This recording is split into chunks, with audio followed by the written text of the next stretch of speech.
Dick Grayson gets a diamond release. Here's your look at the Batman the Animated Series Robin PVC Gallery Diorama Statue.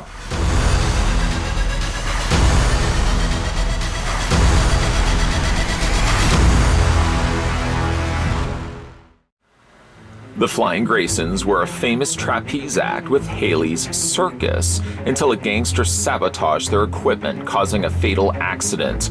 Now an orphan, young Dick Grayson was taken in by philanthropist Bruce Wayne, who was reminded of his own loss. Seeing that the boy needed to learn control, Bruce revealed his secret identity as Batman and trained Dick to be his sidekick, Robin. This approximately 10-inch diorama of Robin is based on his appearance in Batman the Animated Series. It is made of PVC and features collectible quality sculpting and paint applications.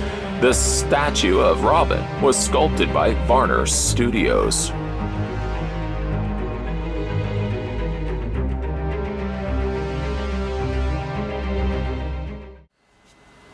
The very first thing we'll do is measure off how tall, just so that you guys are aware, how tall is the Robin Gallery statue. I used to not do this, but I find it really is helpful for people that want to know exactly how tall these statues are, these figures and other collectibles. So that's why I've started doing this, and hopefully it has helped you guys with your purchasing decisions. It's the least I could do. According to the Ultra Measure-Tron 5000, this is a name that has been adopted by this trinket of mine in my own utility belt. According to the Ultra Measure-Tron 5000, we're looking at the statue standing at about 9.5 inches, 9.3 inches to be exact. In centimeters, that works out to be, my friends and colleagues, about 24 centimeters tall, 23.8 to be exact. When you get the gallery statue out of packaging, there is technically some assembly, but don't fret, it's nothing extensive. All you have to do is take the end of the bolo whip, that snare that Robin uses, and as you can see, there's a little tab point right there. See that little tab? Right there. No, not the soft drink. They need to totally bring back tab, just FYI. God, I feel old by just saying that. See, there's a little hole in Robin's finger. Fear not, that hole's going to get filled in real fast. We're going to take the end of the whip and just attach that in place. It is made of clear plastic. I mean, all of this here is made up of clear plastic, so you just want to be a little bit careful when you attach that in place. And there you go. That's the Robin statue, all finished and all ready to be put on your shelf. Thanks for watching, guys, and I'll see... No, we're not going to, obviously, we're going to spend a little bit more time than that. One thing I do really like is the thing I've just added. The end of the, I think it is like a bolo snare, like a bolo whip that Robin uses. It's not quite a grapple line, nor is it there a batarang. It's sort of a series of bolo snares. You can see there's 3 of them, and they've done actually a really neat job of making it look like it's spinning. You can kind of see the individual swooshes, swoosh, swoosh, swoosh, and the individual lines kind of formed in there, in which you could imagine that this is spinning this way, or spinning this way. I think it would be spinning this way. This could, in theory, rotate. I really don't know why you would want to rotate it. I mean, it certainly serves what purpose it needs to. And that purpose is just really, really cool. Just, again, FYI, that is being clear plastic and all. You may want to just be a little bit careful of this. This all also is made up of plastic. So if anything is going to be potentially breaking, I don't want to jinx anything by saying the word breaking, but I feel like it is, again, my service to provide you guys, the viewers, the guys taking the time, the ladies taking the time, and the owls taking the time to sit down and watch these videos. Just want to stress some of the stresses of these collectibles. If you happen to get them in your collection, just be a little careful of this and a little bit careful of this. You're welcome. Having a look at the face here, the head sculpt of Robin. This would be Tim Drake Robin. Followed then later on in the new Batman Adventures by, who was the other one? I just draw Tim Drake. Tim Drake, I just drew an absolute blank. But this is the original Robin, the OG. This is Dick Grayson. And it does look quite a bit like Dick Grayson from the original Batman TAS, the animated series. Decked out actually in his classic colors, which would be the greens, the reds, then the yellows most notably, and of course the long flowing black cape. He is standing on top of one of the animated series kind of notable traits. is the architecture in which they built and designed for the show, kind of giving you like an old vintage look at what the cityscapes would have looked like. And everything was sort of decked out in this sort of brown coloring. They've mimicked that for the display stand, so they got Robin standing on top of what you could only believe to be the very top of a rooftop, a top of a building. If you tip it upside down, there's nothing there. It just says DC Comics, and it actually says S18, made in China. There's no felt feet.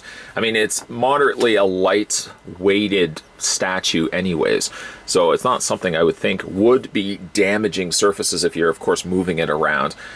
Probably, I can't see you moving these around anyways. Once you pretty much have planted this on your shelf, I'm guessing that's likely going to be where you're going to be keeping it.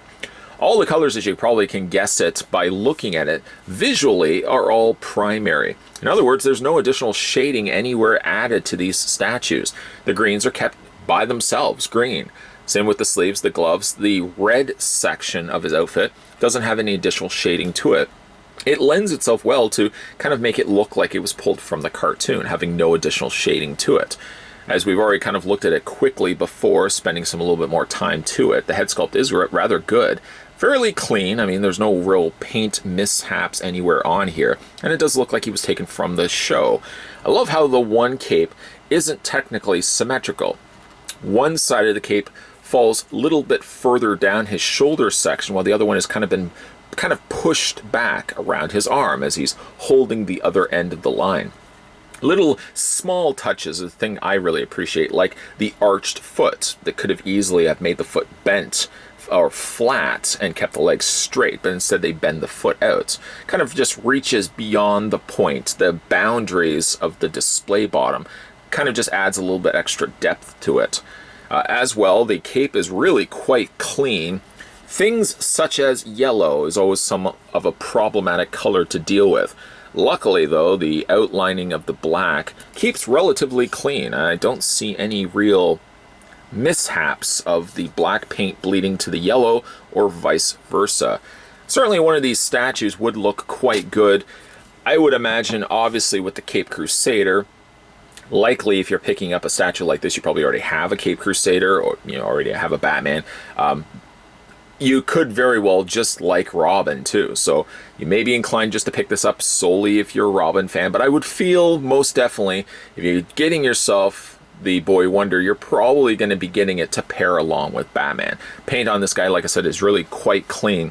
The one plus, the positive to this, of the list of positive things about this particular statue, is, like I said, the flow. I really like the stance of this Robin. It's playful, and I especially like the fact that they use that clear disc for the spinning or makeshift look that he's actually spinning the bolo whip here. Longtime collectors of the gallery statue line will pretty much know that what I'm about to say goes without saying, but I'm going to say it here in final looks for people that are new to statue collecting. If you are looking to get into this market and don't really know where to start, and you certainly don't want to spend a whole lot on these statues, because as we've certainly seen from larger companies that specialize solely in statues, you can easily pay $200 all the way up to $2,000 for the very large polyresin polystone statues. The best way I would say your entryway into the realm of collecting statues is to look into the Diamond Select gallery line. For starters, they're made up of PVC plastic, so they're a lot lighter, they're a lot more affordable, and they're easier to come by. You can often at times find these at your local comic book store, and Diamond Select are always releasing new pieces. If you were to pick up Robin, for example, it's a far cry from some of the larger, heavier statues. Robin here will only set you back about $50 to $60, which again is a far cry from some of the polyresin statues that are on the market from the larger statued companies. Again, if you are interested in picking these ones up for yourself, or really just looking to get into statues and you really don't know where to start, and your wallet certainly doesn't want to spend a whole lot either, definitely would be considering looking into the galleries. I mean, they've done Marvel, they've done DC, they've done characters from film and television. It's really the best place to start collecting if you're looking to get into statue collecting. Today we were having a look at the Diamond Select. This was Batman the Animated Series, and this was the Gallery Robin PVC diorama statue, which, long-winded title alone, is available now at your local retail stores and comic book stores alike. Your best bet is probably check out your local comic book stores. Retail stores don't seem to have as much of these, but I have noticed from time to time Toys R Us does stock gallery statues in case you have a Toys R Us still in your area. If you guys want to go back and have a look at also some of my other gallery statue reviews, there's a whole playlist just for Diamond Select's gallery lineup. And if you haven't done so already, make sure you hit that little subscribe button down below to this channel, as well as head on over to Diamond Select's YouTube channel, as they're always releasing upcoming videos and turnarounds for some of the future pieces that are going to be hitting comic book store shelves. Kind of gives you an in the know at 411 for some of the stuff that they're going to be releasing into the future. So might want to swing on over to Diamond Select's YouTube channel and hit that little subscribe button on their channel, as well as this channel here if you haven't done so already. As always, guys, thanks for watching as you always do. If you have managed to pick up this figure for yourself, this statue for yourself, let me know down below, or based on this video alone, let me know down below what you think of the Batman the Animated Series Robin PVC diorama statue. Thanks for watching as you always do, and I'll see you guys next time.